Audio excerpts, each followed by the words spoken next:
Good morning সকলকে। সরস্বতী পুজো উপলক্ষে চলো তোমাদের সাথে একটা get ready with me share করা যাক।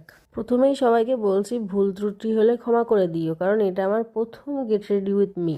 প্রত্যেকবারের এই একই সমস্যা। ঠিক ব্লাউজটা পরতে যাব, এই যে হুকটা খোলা। চলো ঠিক করা যাক। আমার কাছে যেহেতু সেম কালারের সুতো তখন ছিল না, তাই যেটা পেয়েছি সেটা দিয়েই ঠিক করেছি।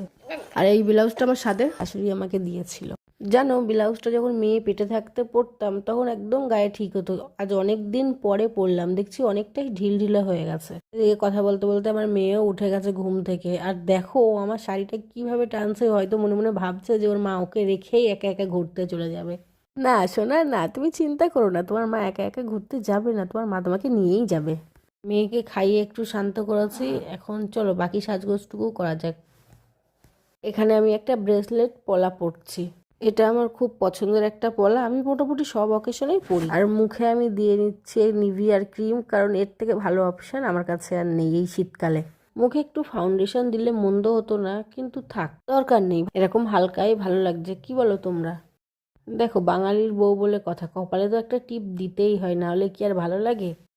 মেয়েরা যতই বলুক কম সাজবো কম সাজবো, ওদের সাজগোজ যেন শেষই হতে চায় না। দেখো, শাড়ি, চুড়ি, স্নো পাউডার, টিপ, লিপস্টিক, কত কিছু যে লাগাতে হয়, মানে একটার পর একটা, শেষই হতে চায় না। কিন্তু এদিকে একটা ভালো ব্যাপার ঘটেছে, লিপস্টিক পরার পরে আমার মুখটা তো চেঞ্জই হয়ে গেছে। এটা হলো আমার ফাইনাল লুক। যাই হোক, অনেক ফালতু বকেছি, কেমন লাগছে সবাই জানিও, ঠিক আছে?